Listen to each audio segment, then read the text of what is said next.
حضرت جابر رضی اللہ تعالیٰ عنہ سے روایت ہے، نبی کریم صلی اللہ علیہ وسلم تشریف فرما تھے خندق کے لیے، تو خندق کھودی جا رہی تھی، غزوہ احزاب کی بات ہے۔ تو حضور صلی اللہ علیہ وسلم کی بارگاہ اقدس میں صحابہ نے عرض کیا کہ حضور ایک مشکل پیش آئی ہے کہ ایک ایسی چٹان آ گئی جو کسی سے ٹوٹ نہیں رہی۔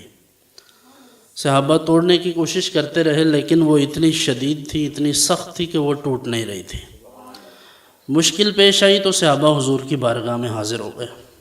پتہ چلتا ہے کہ مشکل میں حضور کے پاس جانا چاہیے۔ تو حضور صلی اللہ علیہ وسلم کی خدمت میں عرض گزار ہوئے۔ حضور نے فرمایا کہ میں آتا ہوں۔ ثم قام وبطنہ معصوب بحجر۔ حضور صلی اللہ علیہ وسلم کھڑے ہوئے، مبارک پیٹ پر پتھر بندھے تھے، اس لیے کہ لبسنا ثلاثۃ ایام لا نذوق ذواقا، کہتے ہیں کہ 3 دن گزر گئے تھے کہ ہم نے کچھ بھی نہیں چکھا تھا۔ ملا علی قاری کہتے ہیں کہ اے معقولا و مشروبا، یعنی کچھ بھی نہ کھایا نہ پیا، تو کھانا پینا تھا ہی نہیں، حالات ہی ایسے تھے۔ تو خود نبی مکرم صلی اللہ علیہ وسلم اٹھے تو مبارک پیٹ پر پتھر بندھے ہوئے تھے۔ اسی حالت میں حضور صلی اللہ علیہ وسلم تشریف لے گئے اور کدال کو پکڑا جس سے توڑ رہے تھے۔ فضربا، جیسے ہی حضور نے اسے ایک ضرب دی، اسے مارا، تو وہ جو چٹان صحابہ سے ٹوٹ نہیں رہی تھی وہ اس طرح ریزہ ریزہ ہوئی جیسے ریت ہوتی ہے۔ اس کے بعد حضرت جابر کی نظر اس بات پر تھی، اس شاخ کے اپنے اپنے رنگ ہوتے ہیں۔ جناب جابر کی تو اصل کام تو وہ تھا چٹان توڑنا، وہ تو ٹوٹ گئی حضور کے ایک اشارے سے۔ دوسری طرف ان کا دھیان اس بات کی طرف تھا کہ حضور نے کچھ کھایا نہیں، کچھ تناول نہیں فرمایا۔ اسی بات کو سامنے رکھتے ہوئے کہتے ہیں میں اپنے گھر کی طرف چلا گیا، اپنی بیوی سے کہا حل عندکی شیء، کوئی چیز ہے کھانے والی؟ انہوں نے کہا کہ ہاں میرے پاس ہے۔ انہوں نے خود بتایا کہ میں نے حضور کو شدید بھوک میں دیکھا ہے۔ کہتے ہیں انہوں نے ایک توڑا سا نکالا، اس میں کچھ جو تھے، اور ہمارے پاس ایک بکری کا بچہ تھا۔ فذبحتھا، میں نے ذبح کیا، میری بیوی نے جو ہیں ان کا آٹا بنایا۔ اس کے بعد میں حضور صلی اللہ علیہ وسلم کی خدمت میں حاضر ہوا۔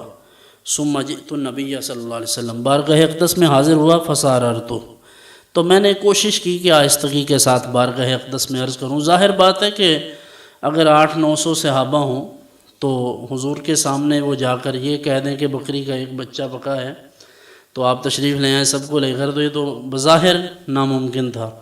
تو اس لیے کان میں کہا، خدمت میں عرض کیا۔ فقلت یا رسول اللہ، میں نے عرض کیا حضور ذبح کر دیا ہے اس کو اور کچھ ہمارے پاس جو بھی ہیں تو آپ تشریف لے آئیں، انت و نفر معک، آپ بھی اور کچھ لوگ ساتھ، چند مخصوص لوگ جو خدام خاص ہوتے ہیں۔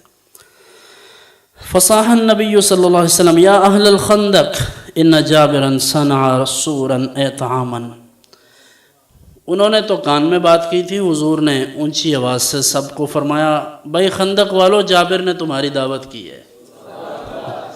اب ان کے دل میں خیال آیا ہوگا کہ وہ تو بکری کا بچہ تھا۔ فرمایا فحی اللہ بکم، فقال رسول اللہ صلی اللہ علیہ وسلم۔ ادھر یہ بات حضور اہل خندق سے فرما رہے ہیں کہ بھئی جابر نے دعوت کر دی ہے، دوسری طرف ان کی تسلی تشفی کے لیے بھی فرما دیا کہ جاؤ، لیکن جب تک میں نہ آ جاؤں اس وقت تک اپنی ہنڈیا نہ اتارنا چولہے سے، اور آٹا رکھ دینا، یعنی روٹی پکانا بھی شروع نہیں کرنا۔ کہتے ہیں کہ حضور تشریف لے آئے، اور حضور صلی اللہ علیہ وسلم تشریف لائے تو میں نے حضور کی خدمت میں آٹا پیش کیا۔ فبصق فیہ وبارک، بس حضور نے اس میں لعاب دہن ڈال دیا۔ اب مجھے بتائیں کہ یہ انما انا بشر مثلکم پڑھ کر کوئی بندہ یہ کہہ دے کہ ان کے بھی 2 ہاتھ ہیں ہمارے بھی 2 ہاتھ ہیں، وہ ہم جیسے ہیں، تو میں کہتا ہوں کہ مت ماری گئی ہے۔ آپ اپنے گھر میں یہ کام کر کے دیکھیں، حضور نے اس آٹے میں تھوک دیا ہے، تھوک مبارک اس میں ڈالا ہے، اور وبارکہ اور برکت کی دعا بھی فرمائی ہے۔